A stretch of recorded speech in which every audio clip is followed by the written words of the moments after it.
You know, 60% of Wisconsin businesses aren't hiring right now. That's because of Kamala Harris's policies. Is that a good idea? 70% of Wisconsin workers say that their pay has not kept up with the price of housing and the price of groceries. Is that a good thing? Over $11,000. That is what it costs the average Wisconsin family to buy today what they could have bought 3 years ago. Is that a good thing for Wisconsin families? And so Kamala Harris now wants a promotion. Are we going to give it to her? Absolutely not. We're not going to give it to her.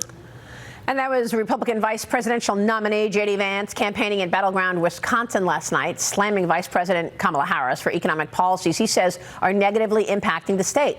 The Trump-Vance campaign ramping up its schedule this week to counter Harris. Joining me now is Wyoming Senator John Barrasso. He's the Senate Republican Conference Chairman and the ranking member of the Senate Energy and Natural Resources Committee. Senator, it's great to see you. Thank you so much for being here this morning. Thank you, Maria. Great to be with you. I know you were on the campaign trail with J.D. Vance in Wisconsin last night. Tell me more about it. What did you hear on the ground from Wisconsin voters?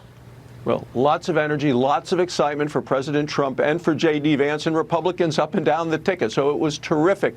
These are people that are showing up saying, life is a lot worse now than it was 4 years ago when President Trump was in office, and what they want is a better life, which means more money in their pocket. It means that they can put food on the table and gas at the tank at the same time. They want secure borders. They want parental control of the schools. They want safe communities, which is what all Americans want, and that's what I saw. Lots of energy, lots of excitement. The other thing that J.D. did that I haven't seen coming from the Democrat side of the aisle, he actually, after talking to the crowd, took questions from the press, about a half dozen questions, local press, and then questions from CNN and the New York Times right there in front of the whole crowd, not afraid to take questions about any topic. And we haven't seen Kamala Harris do that, Maria, now for a month. Well, very good. She's going to do an interview tonight. What is the most important question CNN needs to ask Kamala Harris tonight? Well, first, before getting to the most important question, let's take a look at the facts of this interview with Kamala Harris. Her campaign is afraid to put her in front of the American people without somebody standing beside her, adult supervision. She is unprepared, unqualified to be president of the United States. She's unable to stand on her own 2 feet to defend and talk about her own record and her record number of flip-flops. She's not going to sit down with CNN without a paramedic standing next to her in case she needs CPR. Look, this is a disgrace. It's an insult to the American people. CNN should make sure they ask tough questions about her liberal record. In the Senate, she was the most liberal member of the United States Senate, more liberal than Bernie Sanders or Elizabeth Warren.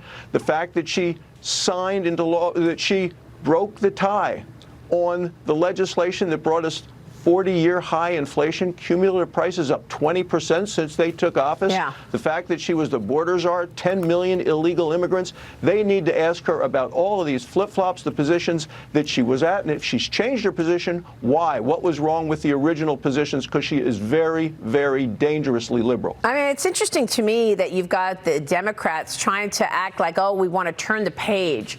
We enough of Donald Trump. We want to turn the page and have Kamala's joy leading the country, as if President Trump has been in charge. They've been in charge for the last 4 years. So this turning of the page, it's Harris from Biden-Harris. Former President Donald Trump is leading Vice President Harris among independent voters.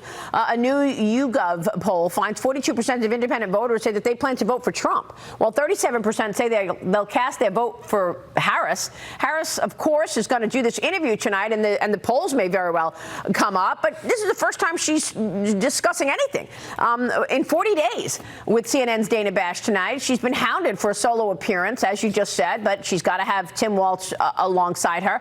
What do you make of these polls? As the Journal comes out with this op-ed this morning, Harris gets an interview crutch. After ducking the press, she'll have a chaperone for her chat with CNN.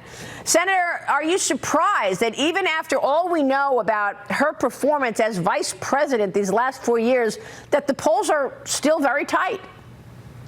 Well, I'm happy to see that President Trump is doing so well with these independent voters who are realizing just how liberal Kamala Harris is. I think that's a reflection of the fact that this is somebody who is actually in favor of eliminating private health insurance in the United States, but she wants to give free health care to illegal immigrants. You know, this is the person that's so far for the Green New Deal and wants to eliminate fracking. That's going to rise up prices for American consumers. This is someone who, as a senator, was out there raising money to bail out criminals in the United States, but then now makes it easier for illegal immigrant criminals to stay in the United States. These are the things that she needs to address. Answer if she's changed her position. Why? We don't know that she's changed her position. We know there's some leaks from some staff members that say she's changed her position. They need to get down to that today. But it's going to be a lot harder when she has, as you just said, Wall Street Journal recommends, a chaperone with her on the stage. All right, we will leave it there. Senator, it's always a pleasure to see you. Thank you, sir. Thank you, Maria. Senator John Barrasso joining us.